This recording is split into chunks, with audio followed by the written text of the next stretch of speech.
Most expensive fines in NFL history. The NFL has had its fair share of scandals throughout the over 100-year history of the league.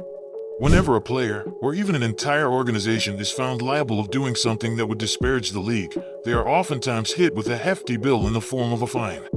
Today, we will break down the 8 most expensive fines in NFL history.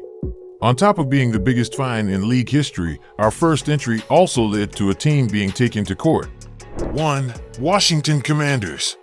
The Washington Commanders have been a dumpster fire of a franchise for most of, if not the entire time Daniel Snyder has served as the team's owner. There have been countless stories and a handful of court cases that have come to be as a result of Snyder's misdeeds, and this event caused him to have to pay a total of $10.675 million. The organization was sued due to not giving fans refunds on their security deposits for tickets. This broke the law in D.C., and their attorney general was quoted as saying, "Rather than being transparent and upfront in their ticket sale practices, the Commanders unlawfully took advantage of their fan base, holding onto security deposits instead of returning them." The Commanders were forced to pay $675,000 in court, and along with this, the NFL hit them with a $10 million fine. With Snyder recently selling the team, hopefully the Commanders will be able to begin to move in the right direction both on and off the field, and keep themselves out of court. Up next is the largest fine that a player has ever been given. 2. Deshaun Watson. Deshaun Watson was accused of sexual misconduct by over 24 women who performed massage sessions on the quarterback. This was one of the most heinous crimes that an NFL player has ever allegedly done, and as a result of this, the league brought the hammer down on him. Some speculated that this was the first time that the NFL has ever fined a player, on top of suspending them for breaking the personal conduct policy. Along with his 11-game suspension, Watson was also fined $5 million added onto the $690,000 that he lost due to missing games. What if I told you that a team was fined over $1 million for breaking the salary cap rules? 3. Denver Broncos. The way that today's general managers are able to manipulate the cap is truly a work of art. There are so many workarounds that some of the league's best GMs have found that many fans are deeply perplexed by the rules of the salary cap, and other fans refuse to believe that the salary cap even exists. Denver Broncos found out the hard way what happens when you break the salary cap rules. Although the violations occurred from 1996 to 98, the Broncos would not be punished until the early 2000s. The first offense that was discovered was a result of deferred payments to quarterback John Elway and running back Terrell Davis. The league fined the Broncos $968,000, and they were forced to give up a third-round pick. The second offense was a plethora of cap violations that resulted in a $950,000 fine and a loss of another third-round pick.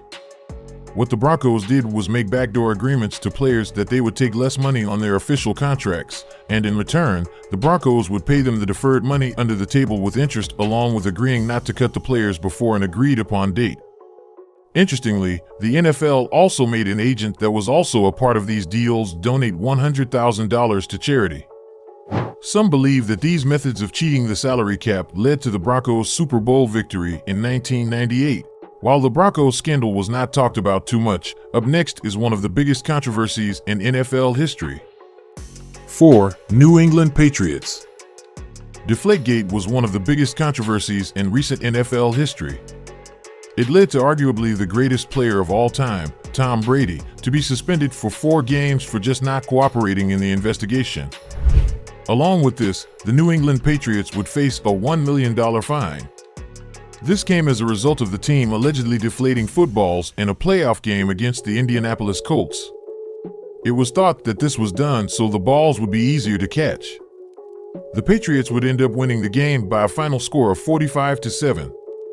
Even to this day, many speculate that the Patriots did not actually deflate any footballs. However, the NFL's findings showed that a misdeed had occurred, and New England paid a hefty tab as a result. What if I told you an owner had to sell his team as a result of committing a crime with the governor? 5. Eddie DeBartolo Jr. Eddie DeBartolo Jr. was the former owner of the San Francisco 49ers. However, he was forced to sell the team after pleading guilty of failing to report a felony. The felony came when he paid the former governor of Louisiana, Edwin Edwards, $400,000 so Edwards could purchase a riverboat casino license. DeBartolo Jr. was courted 2 years to commit the deed, and initially was very against the idea before he eventually caved.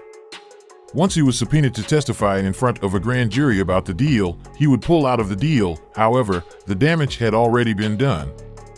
DeBartolo Jr. would plead guilty, and as a result of this, he was fined $1 million and was sentenced to 2 years of probation. In 2020, he would be pardoned by Donald Trump. Up next is the first of 2 teams that faced hefty fines as a result of how they handled the COVID-19 pandemic. 6. Las Vegas Raiders. With the severity of COVID and how easily the disease was spread, if teams did not take the league's protocol seriously, the entire NFL could have been shut down in under a week. To avoid this, the league made the punishment for any violations of the protocol hefty. The Las Vegas Raiders were one of 2 teams who were hit with huge fines due to violations. The league launched an investigation into the team and found that their right tackle Trent Brown had tested positive for the disease before their game against the Tampa Bay Buccaneers and still took the field. Along with this, he had taken off his contact tracing device.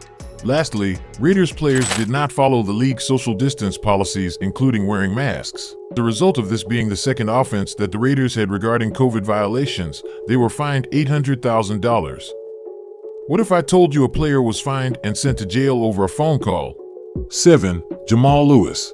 Jamal Lewis was sentenced to 4 months in prison after being convicted of possession with intent to distribute.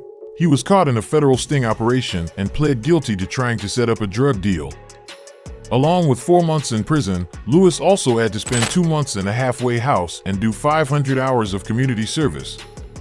Despite being a great player during his time with the Baltimore Ravens, he would not take another snap with the team after this case, and he would go on to sign with the Cleveland Browns, where he would run for 2,806 yards and 13 touchdowns in the final 3 years of his career. Up next was the fallout of one of the most barbaric scandals a team has ever been involved in. 8. New Orleans Saints. The New Orleans Saints were forced to pay a $500,000 fine and give up 2 second-round picks as a result of the Bountygate scandal. Allegedly, the operation ran from 2009 to 2011, beginning in the season that the Saints won the Super Bowl over the Indianapolis Colts. Saints coaches would give players bonuses for injuring opposing players. However, rather than just aiming to injure any player that they could, coaches would put bounties on the heads of the other team's top players. Many believe that this scheme caused the end of Brett Favre's career after he suffered an ankle injury. A referee officiating the game went on the record to say that there were at least 13 plays where he thought Saints players were intentionally trying to hurt Favre. The league found that players would receive $1,000 if they caused a player to be carted off the field, or $1,500 if they made a player unable to return to the game. Some players who were in the Saints' sights and had bounties on their heads included Favre, Aaron Rodgers, Cam Newton, Matt Hasselbeck, Marshawn Lynch, Mike Williams, and Jay Cutler. Cutler's injury was especially rough. He could barely speak after the game after a Saints defender kicked him in the throat.